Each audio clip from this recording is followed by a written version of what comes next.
Yo, what is good, broskies? It is your boy Moy, and this is how I bring my creative visions to life, part 2. This project was transpired by a real-life internal experience of mine.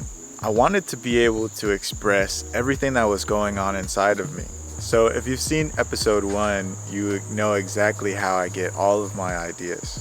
I love to walk and listen to music. This is where all of my ideas come from. And I asked myself, how can I express the idea of me becoming aware of my patterns? How can I express this idea of this egocentric narrative that I go through? So we got the vision down. Now it's time to bring it to life. So we're gonna go into the studio and set up a backdrop. Let's do it. All right, guys, we are in the studio, so we are gonna start setting up this backdrop. And in this vision of mine, I have myself looking up at these voices, these voices projecting these like negative things onto me. And to create that, we're gonna use a green screen backdrop. We got the green screen right here, and let's set it up.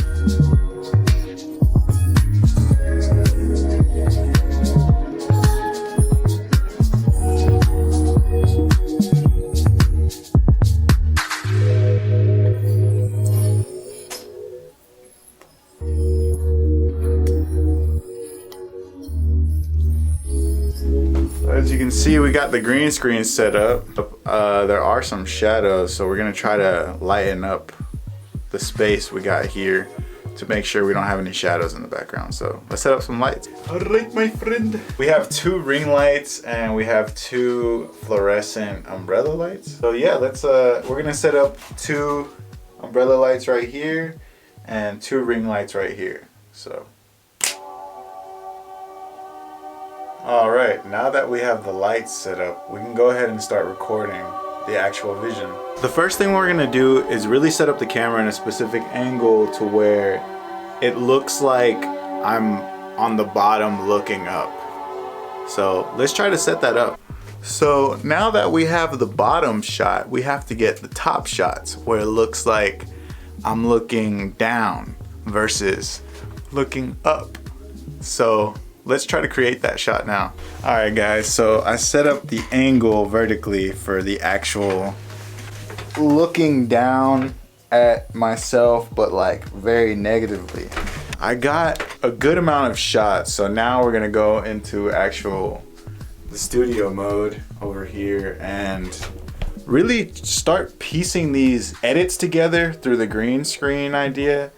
And later we're actually gonna go out and dance. So I'm gonna bring you guys along as well, but let's get to the studio. All right, broskies, so we got everything set up in the actual editing software. So let's get to it and start editing. Whipping on into Final Cut Pro, we're actually gonna lay down the main clips and the actual audio that we're gonna be using. So let's go ahead and pull out our green screen edits. We have this one. What I want to do is actually pull out the best one. We're gonna overlap this audio with this one. So, and we're gonna put the keyer on the actual. Wow, that doesn't look that bad. It doesn't look that bad. I mean, I already see like it looks like smoke on my back. All right, let's check this out. Let's check this out. We're gonna grab each and every iteration of like my negative projection or narrative that I have going on, and we're gonna stack them onto that original clip or intro sequence. So I'll be right back.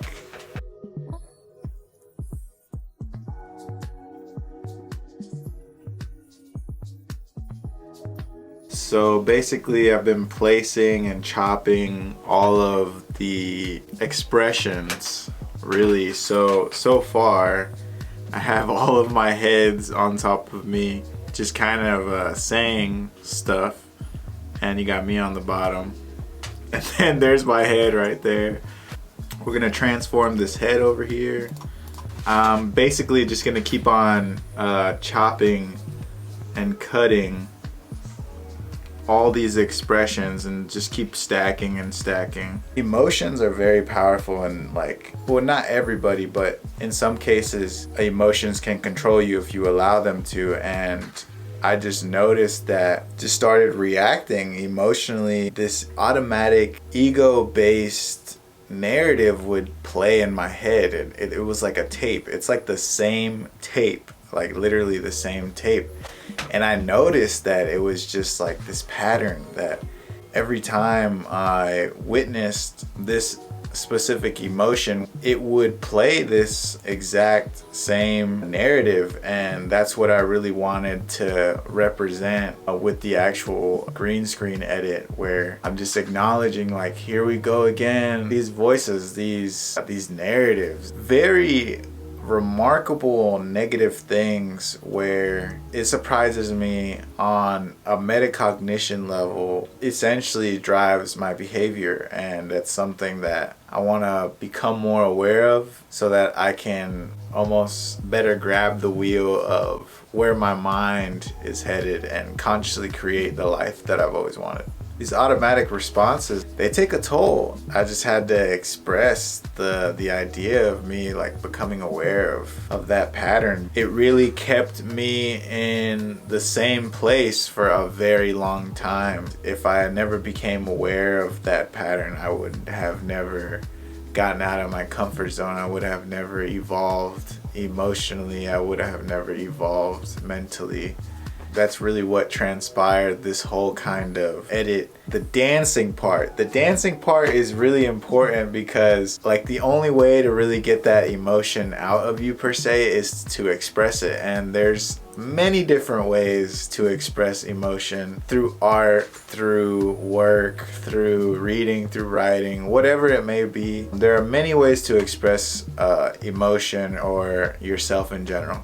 Through dancing, I'm able to express the emotional weight after reacting and perceiving in such a way. The only way to really use that emotional energy, well, for me, is through dance. I do use that energy for dance. So that's really where the dance part comes in. And later you'll see when we're at our location and how we compose our shots and all that. In the next shot, we are going to be in downtown Durham at night, getting some pretty cool shots. But yeah, I'll see you in the next shot. Alright broskies, warping on into downtown Durham. We're actually in basically the first location, the first scene that we're going to be shooting in. This is actually one of the backgrounds that I saw like on this road. There's a lot of texture on this building, so I'm going to try to set up an angle so that we can start recording. Let's get to it. Alright broskies, first shot of the day. The actual video is going to be vertical, but here's one of the shots. Alright guys, warping on into the second scene. We're actually at the Durham County Courthouse, and I really like these gold doors over here. There's 3 of them, and there's actually like artwork on top. There's like griffins, I think that's what they're called. But the build, like, it just looks sick. So I'm gonna try to capture an angle with the 50 mil vertically over here. See if I can get myself right there dancing, but like cool little shot, like with an angle. I got the shot set up. Looks pretty cool. Now we're just gonna go on to the other side. There's some really cool light pillars that I really wanna create some type of leading line shot with. So let's go to the other side. Alright broskies, a little out of breath right now. Just got done doing a little dancing at the scene. Got the shot set up over here. About to rewatch a little bit. See how it looks. Warping on into the night. We got 3 primary shots / scenes. Just gotta go back to the studio, put all the footage together, get our best clips and pieces, sync them to the music, create some type of sequence. There's my vision, part 2 on how I bring my creative visions to life.